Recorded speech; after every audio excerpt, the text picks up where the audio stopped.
It's almost time, kids. The clock is ticking.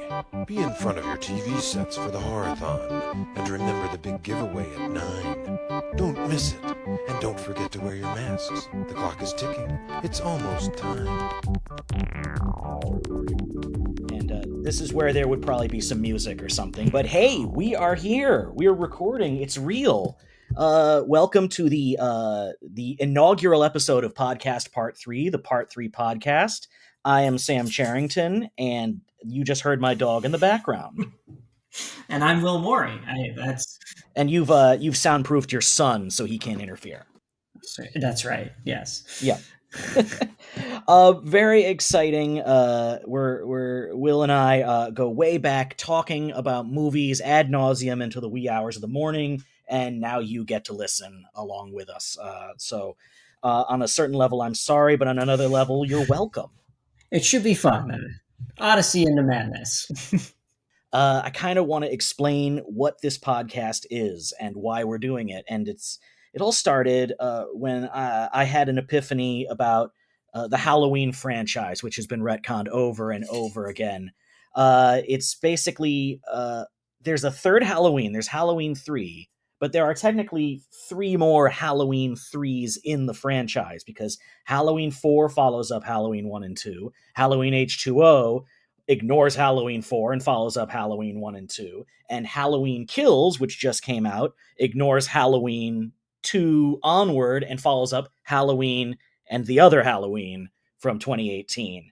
And then it got us talking about the part 3s of franchises. Your Godfather 3, your Return of the Jedi, your Men in Black 3, most importantly. So we wanted to talk about like the third movie in a series, the third movie in a trilogy, or the third movie in a 10, 12, 15, however many Fast and Furiouses there are now, wanting to talk about why is that one special? Because sometimes, Godfather 3 is the worst one, or Revenge of the Sith is the best one, or Harry Potter and the Prisoner of Azkaban is the one where the franchise found itself. And I started making a long list at 1 a.m, and I realized there are so many movies where you can talk about it and have something resembling an actual conversation. And so I said, Will, do you want to do this with me? And I said, absolutely. I mean, there is something to be said for part 3s because in some ways they come to define a franchise. If it's the end of a trilogy, it sort of puts a button on the trilogy, or if it's the part 3 of what will eventually be a long-running franchise, it tends to be the pivot point of when things change or when audiences rejected certain things, and so they morph and change and become what we know them of as. Exactly. It's tough. It's sometimes the one that tries to wrap up, answer questions, tie things up in a bow. It's the one where if it's a longer series, it might be the one where they finally get into a groove. It's the one where Jason gets the hockey mask, and that defines the franchise going forward. It's the one where it's in 3D sometimes because of the title. So we're gonna, week to week talk about part 3s. Like we'll be talking about your Return of the Jedi, your Revenge of the Sith, your Rise of Skywalker. We're going to talk about Ghostbusters from a few years ago, the Paul Feig one, and then we're going to talk about Ghostbusters Afterlife because they're both Ghostbusters 3. And we're going to talk about Matrix Revolutions because Will demands it. That's right. And he's already requested a special episode for Matrix Resurrections, even though that's not a third movie, but that's you're not getting a Christmas gift. That's your Christmas gift. I'll accept it. That counts as a gift. Excellent. And we are completely, I should note, flying by the seat of our pants here. I've never podcasted before. I don't believe you have, Mr. Morey.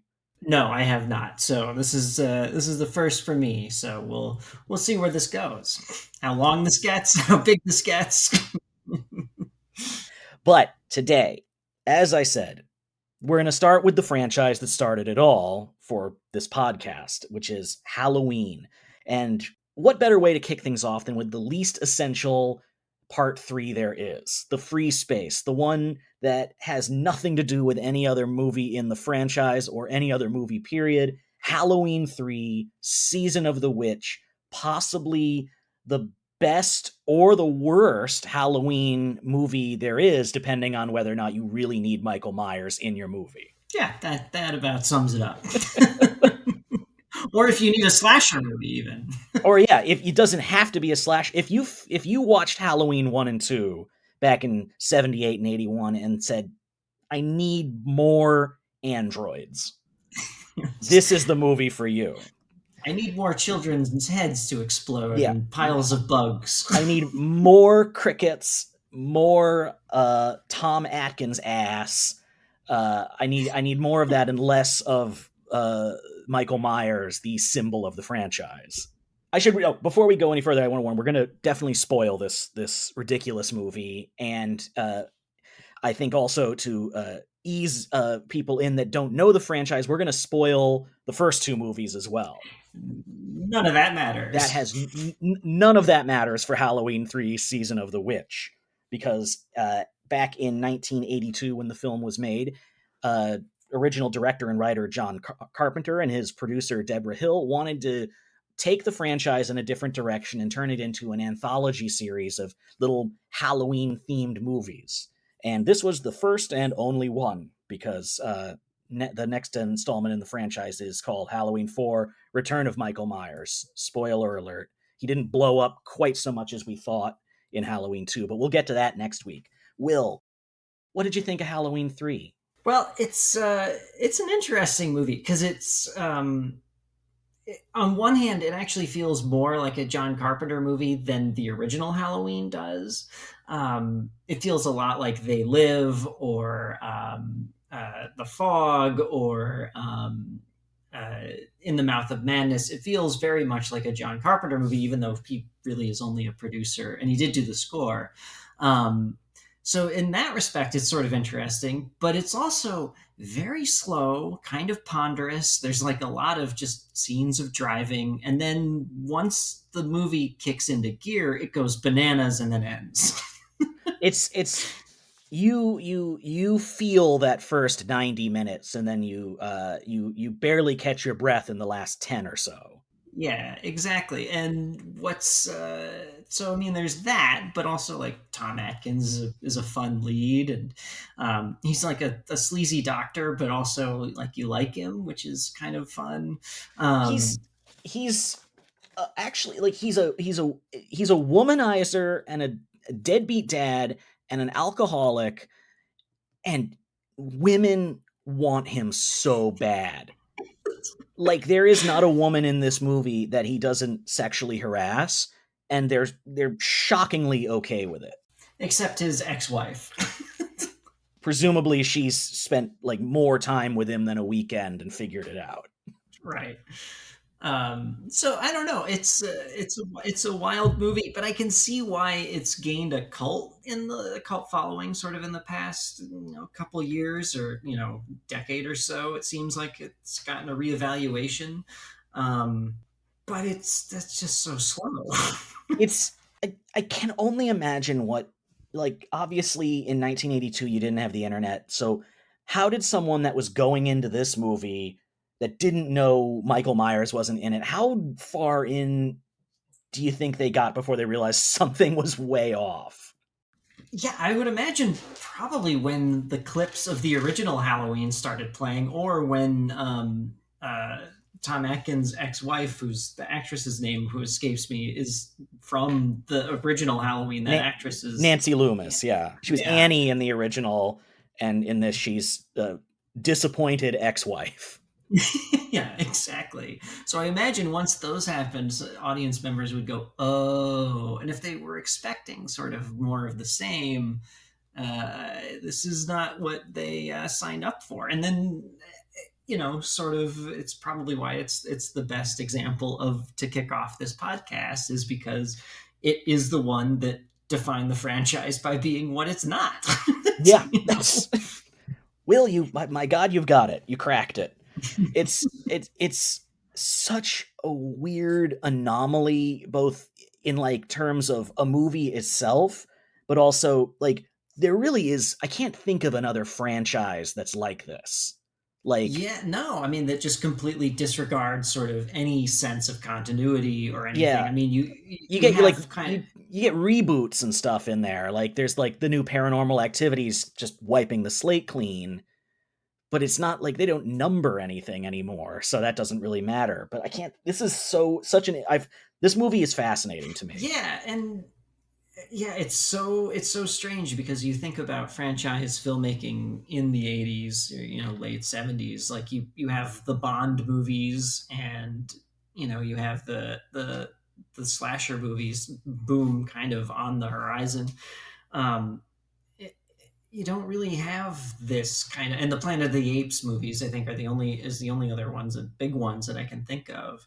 Yeah, I'd um say in terms of like a big I commercial guess the Superman movies are yeah, happening here too, yeah, but like, I'd say like the biggest commercial franchise that I can think of where they really gave like a mild shit about continuity was Planet of the Apes before Star Wars came along, and then the slasher, well, the slasher movies don't give a shit about continuity, but before like franchises were a thing. yeah. So, but I mean, it's clear that Carpenter had and Deborah Hill had this idea that they wanted an anthology movie, and it makes sense. This movie does feel like a Twilight Zone episode stretched to a feature film. Yeah, Um, and it's not like pretending the first two movies don't exist. Like they exist in the world of Halloween 3, and they even like there's a moment I really like where they use like the theme, the original Halloween theme diegetically as right, Conroe Cochran says Happy Halloween, which feels like that's like a moment if it was Avengers Endgame where everyone would have cheered. right, yeah, exactly. Yeah, and And it looks and feels just enough like a Halloween movie that I imagine people were confused for like 20 minutes.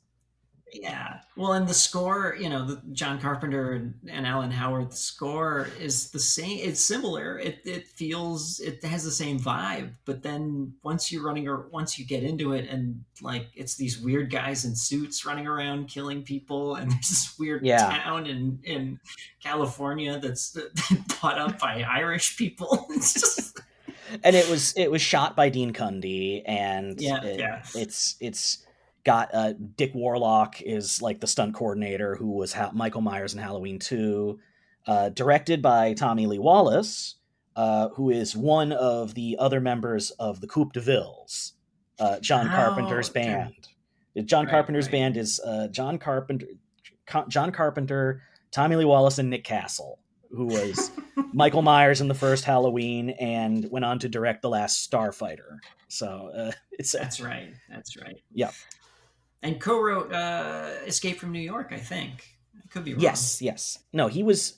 I just was looking him up. He actually directed more stuff than I remember. He directed Dennis the Menace, Major Payne, Mr. Wrong, and he wrote the movie August Rush, which was like a musical from 2007. Oh, So right. yeah, August Rush. That's a movie that doesn't exist.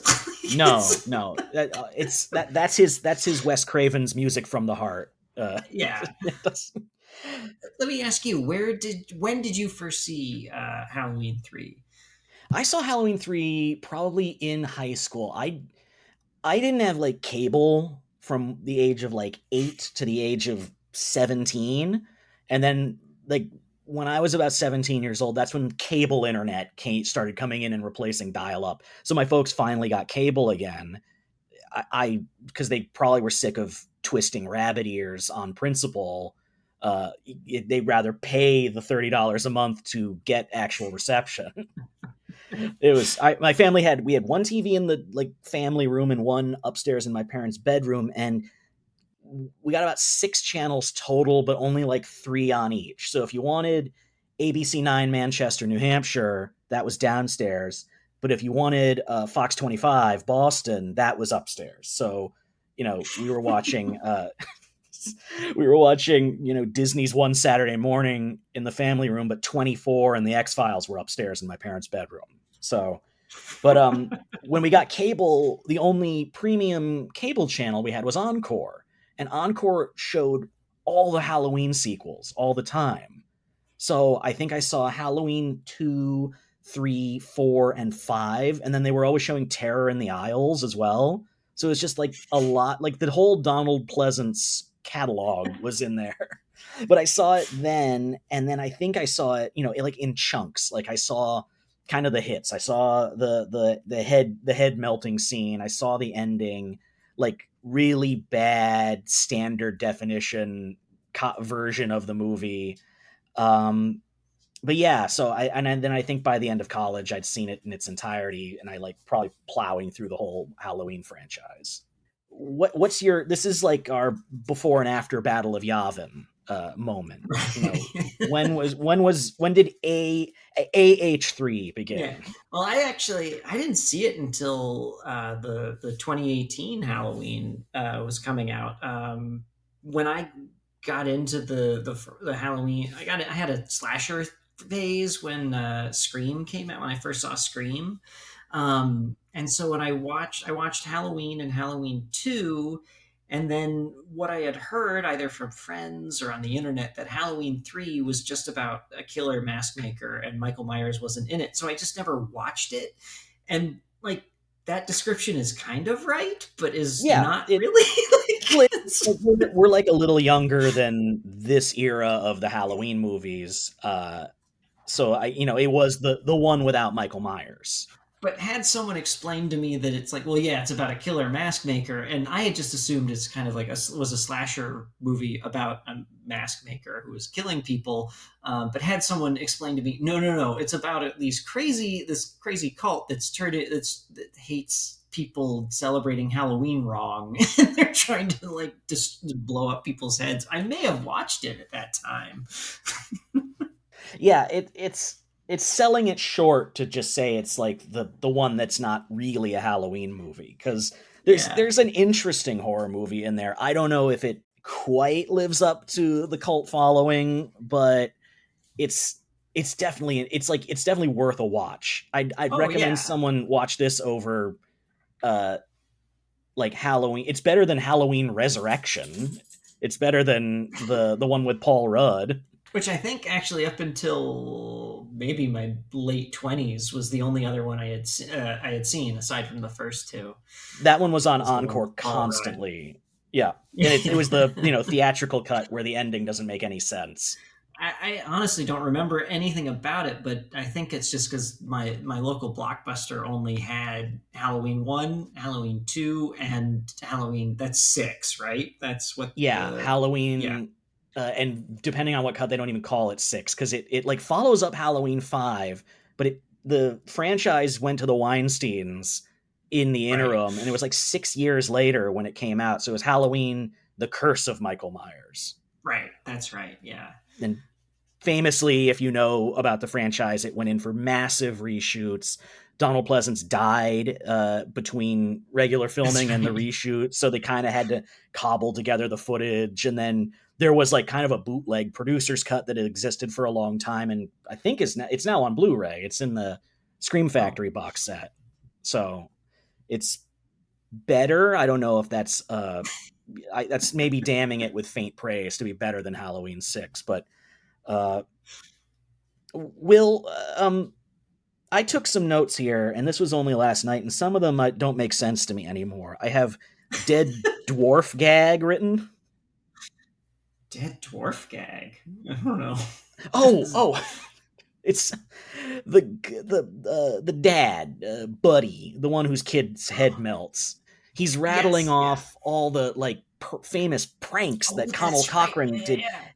The sticky toilet paper, the soft chainsaw, and the dead dwarf gag. And I'm a little too young for the era of joke shops, but I don't remember any of these. And what is the dead dwarf gag? What was so funny about that moment is like he's telling Tom Atkins like these are obvious, these are old school, and Atkins is just kind of nodding along like, sure, yeah, I know what you're talking about.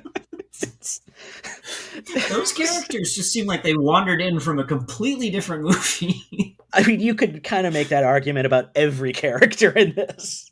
That's true. It's like it is a bunch of characters that kind of really don't know how to interact with the other characters in the movie.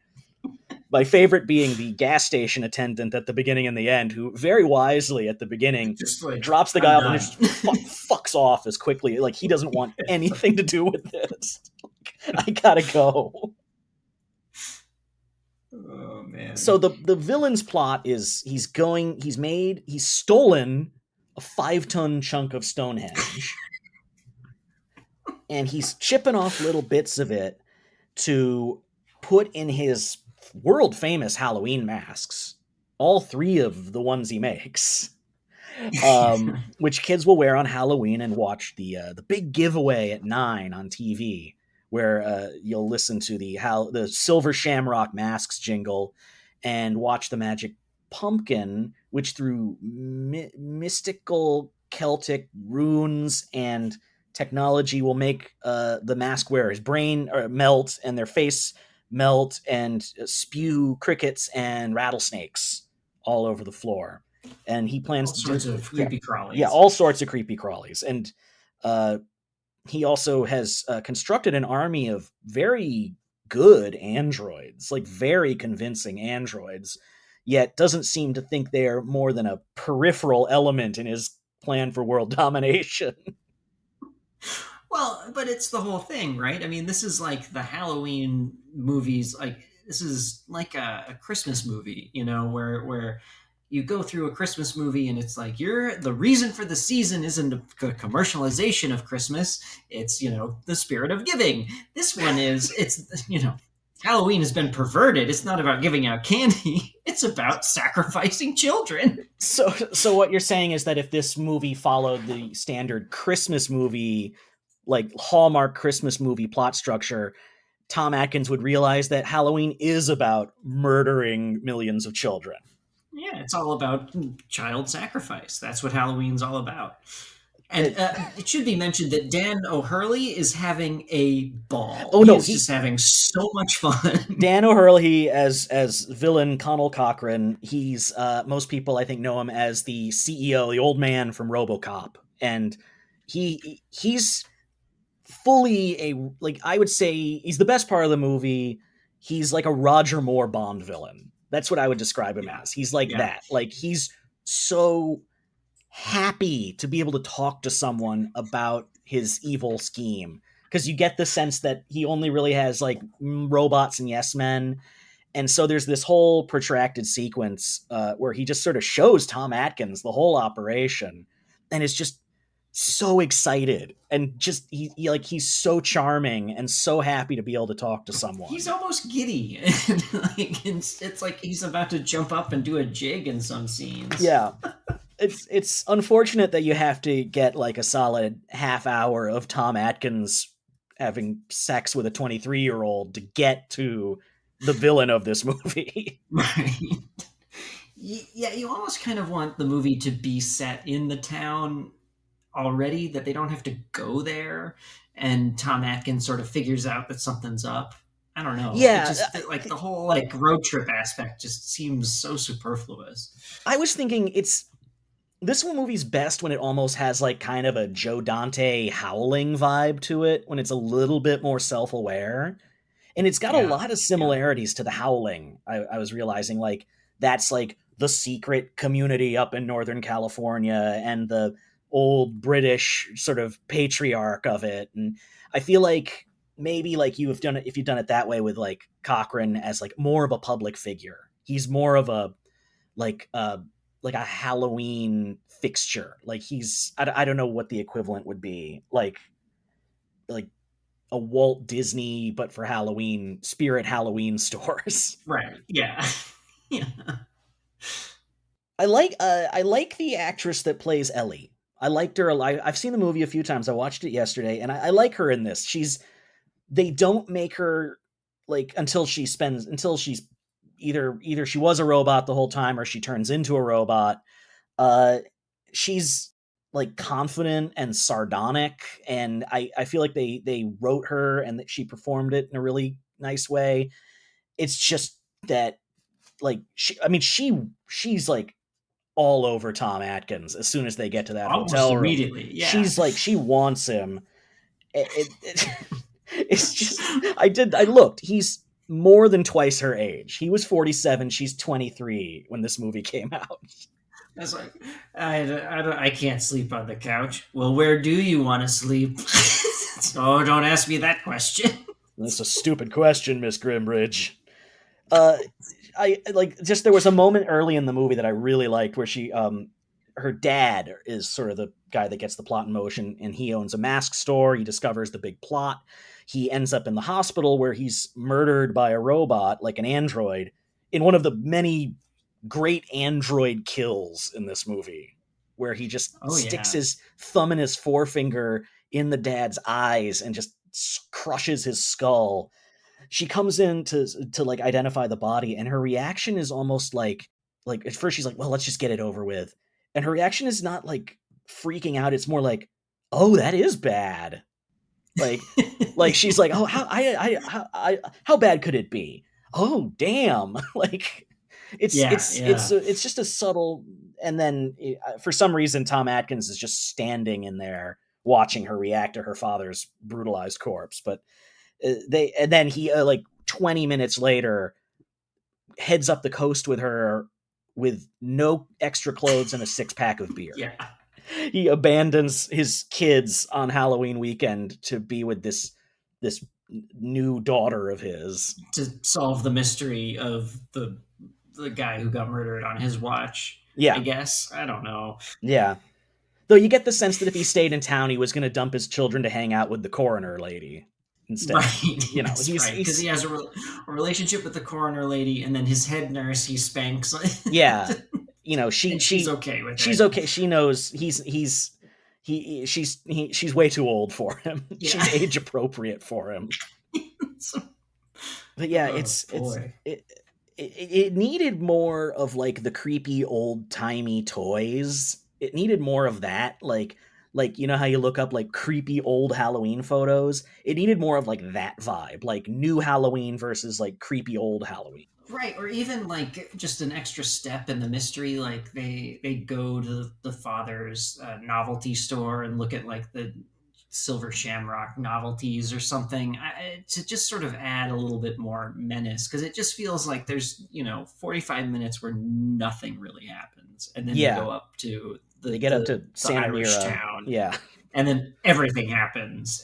Then you get like at least 3 amazing like people just dying all over the place. You get the wino who gets his head just pulled off of his body. Right off, yeah. And then you get the woman of course, who gets lasered in the face. Well, that was when I remember when I first saw it being like, what the fuck? Yeah, did I show it to you for the first time? You did. Yeah, I think you did. Yeah. And I was like, well, if nothing else, there's like a bunch of what the fuck moments in this. So yeah, like when it's like the gore is great, the makeup effects are great. Like except for the end where Dan O'Hurley, he gets turned into like a man made of chalk is the best I can describe it.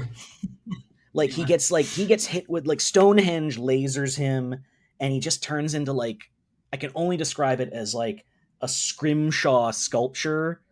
Like a Dan O'Hurley he carved out of soap, and then he just like sort of fades away like he was being he's like on old Star Trek. But other than that, like everything in this movie, it's gory. It feels like it is a weird sci-fi horror movie, but it just takes, the audience knows everything before the characters. Like it like lays out, it kind of like lays out the clues, but the lead character is, instead of actively solving the mystery, just banging the girl through almost like the entirety of it. Yeah, and then they kind of get on the tour of the Silver Shamrock place just kind of by luck. It's not even like they're trying to; they're just trying to figure out about like the order or what the dad was trying to do, and then the Buddy Senior invites them on the tour, and they're going.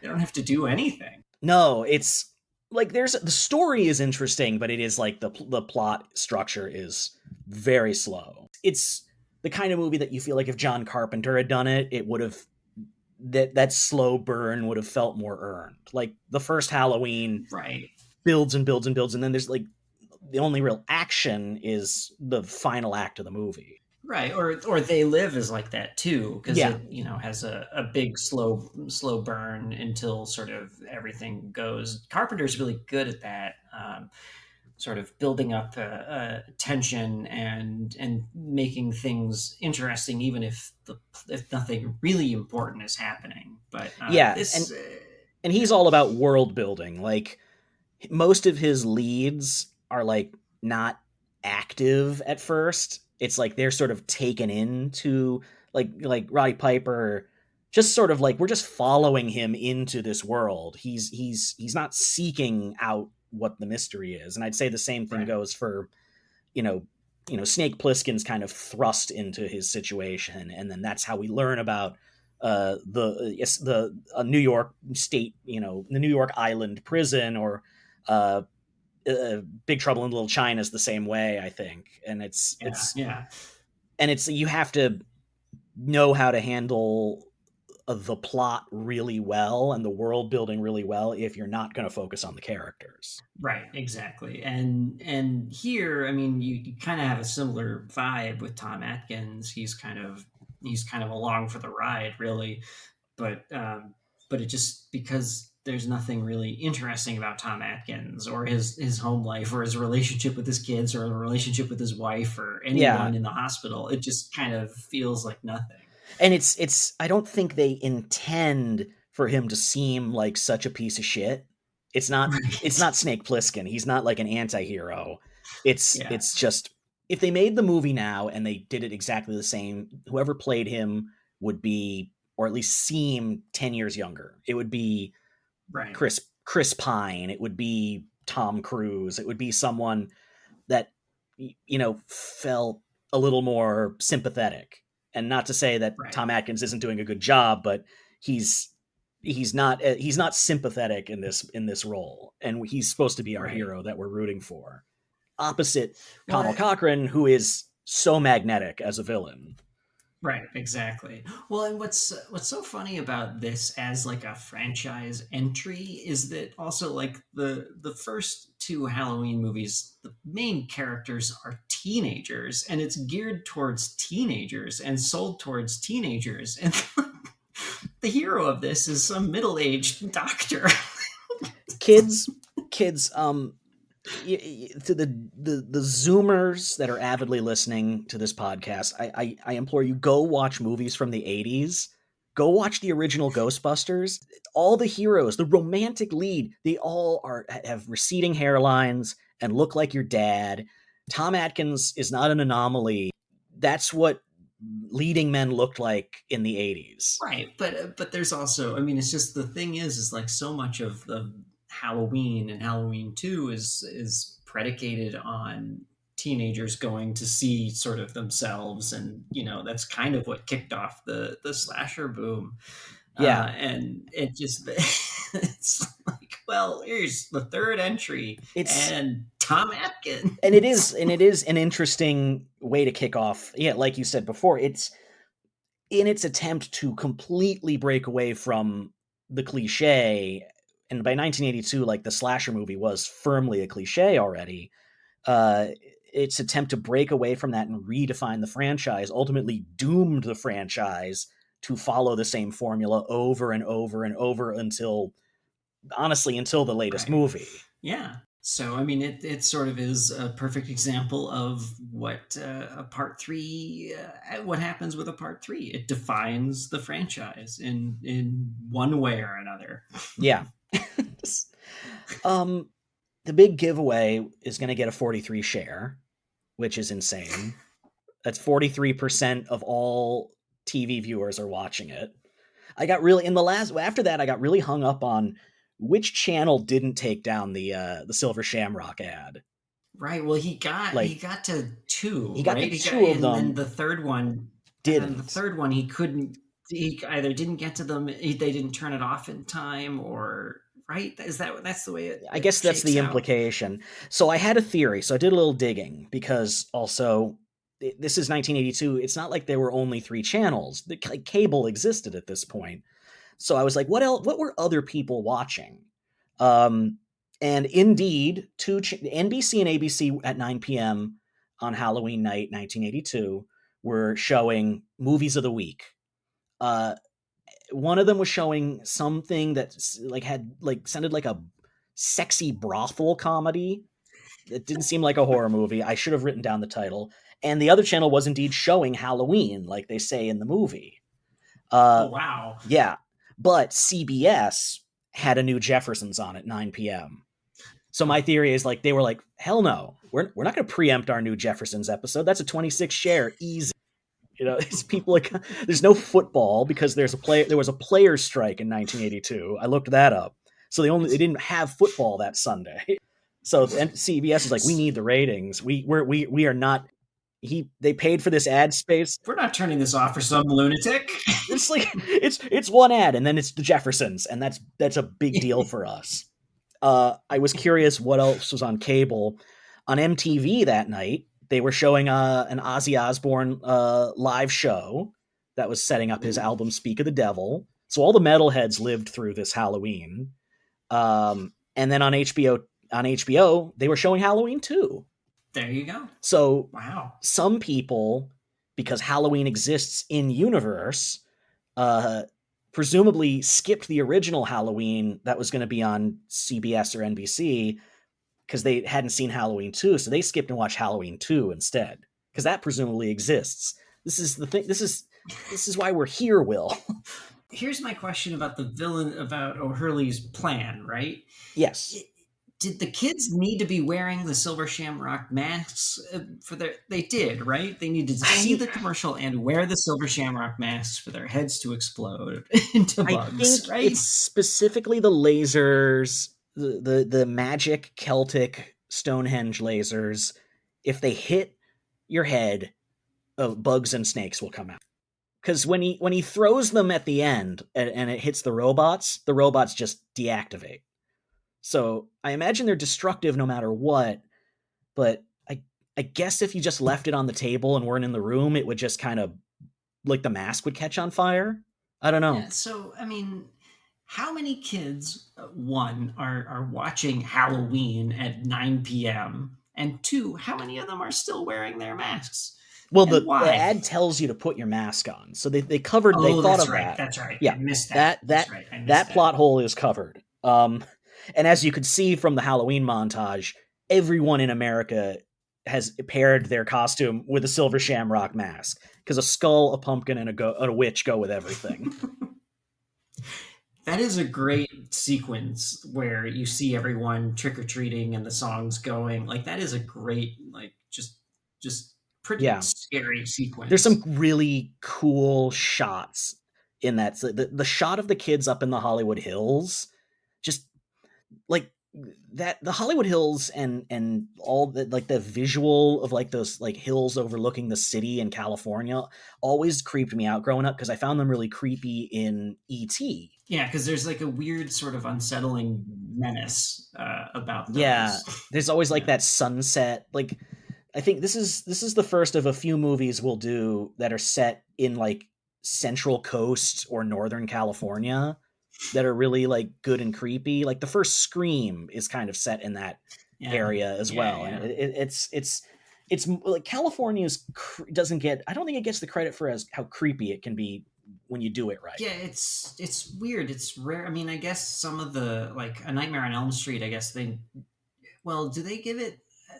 Did they give like an actual state in the original Nightmare on Elm Street? In the original Nightmare on Elm Street, they could not be more blatantly walking around the Venice canals. But I think later, by like the sixth one, it's Ohio. Right. But in the first one, I don't remember them giving any like specifics. But it's been a while since I've seen. I don't know. They don't say where Springwood is per se. Like Haddonfield's always been Illinois. Crystal Lake's always been a boat ride from New York, and Springwood, I think, ultimately turned out to be in Ohio. It's kind of like where is Gotham City? But yeah, I think this could have worked, but I honestly think that like the world wasn't ready right in 1982, a year after Halloween 2, to completely gear shift from their super popular like successful slasher character. Yeah, and I don't know. Even now, I don't think audiences are really primed for the anthology thing for feature films. No. Like you kind of maybe the like I remember the Tales from the Crypt movies, like kind of being a thing. The Twilight Zone movie didn't never really kind of took off. There was Tales from the Dark Side. Like audiences never kind of like that format, Yeah, you know? you get those like Paris Je t'aime like occasionally, but those are very art house. There is no like Creep Show is just a TV show now. And it's I think TV is where you can do that sort of thing. Like you can bring back the Twilight Zone, you can bring back Tales from the Crypt if you want. I It's a just think format that I think works better for um, a shorter runtime. It works better for TV where you have like only 45 minutes to sort of tell a contained story. And when it gets ballooned to a longer thing, it doesn't always yeah, and work. there's always an expectation with movies that they're going to be sort of grand, and certainly nowadays every sequel has to be monumental. Like it Right. cheapens it Yeah. if you act like any sequel is, you know, it's never Just another one. yeah, it's not Pirates of the Caribbean 3. It's Pirates of the Caribbean important sounding title. And so I think somehow I think trying to do its own thing, people didn't want that, even though I wouldn't say it cheapened the franchise. I think it was just a noble effort that didn't work out. Right. I mean, I think it clearly they just changed it. It was like it had Season of the Witch been successful, then I think the whole franchise would have just been these sort of one-off Halloween stories going through the years. Yeah, it's a really interesting movie. I do think if you're a Halloween fan and you haven't seen it, you should definitely watch it. If you're a horror fan, you should definitely watch it. I think it's one of the most underrated, sort of neglected horror sequels. It's up there with, in terms of just how interesting it is. It's up there, I'd say, with like Exorcist 3. Like Exorcist 3 I think is a better movie, but it's such an interesting little piece of horror history that exists. And so it's worth watching. It is not a sequel to anything, and it stands on its own. But I think, Yeah. Will, you're absolutely right. I think it is an important third movie in a franchise. It was a game changer, Right. but just not in the way they intended. And I mean, I think that's kind of the nature. I mean, that's the nature of this business in some ways, where something either clicks or doesn't, and it goes off in a different direction, or taints the whole franchise. And in this franchise alone, next week we're going to tackle Halloween 4, The Return of Michael Myers, and then its own retcon, Halloween H2O 20 years later, both of which follow up Halloween's 1 and 2. And then I think we'll wrap up the sort of Halloween 3 quadrilogy with a final episode talking about Halloween Kills, which I can't wait to talk about. I have so many thoughts. I can't wait for you to see I haven't it. seen it yet, so I'm Will. excited. Yeah. Oh, Will, it's interesting. I have notes. There's some things I love about it, and then there's some things I have some notes about. There you go. So stay tuned for that. Yeah. And we've set up a Twitter. You can check us out at Podcast Part 3. That's the number 3. And we welcome comments and suggestions as long as you're nice. Don't be mean to us. If you're feeling like being mean, go watch Halloween 3 instead. It will soothe you. It's got a lot of nice synth music. It'll cheer you up. It'll cheer you up. I never feel sad or bad watching Halloween 3. It's a great horror. It's a great Halloween season watch. It's a great drunk with your friends watch. I couldn't recommend it enough, with all the caveats included. Right. Exactly. But Will, any final thoughts on Halloween 3 or anything else, or does your cat need you? Well, the cats are having they're having a little fight right now. One cat's trying to groom the other cat, and the other Cat's not having it. But no, I think Halloween 3 is absolutely worth a watch. It is bug nuts in the best ways. It's got some problems, but it's lots of fun. Yeah. And I'd say my final thought is have people in your life that you like to talk about dumb shit with, because that's when you're happiest.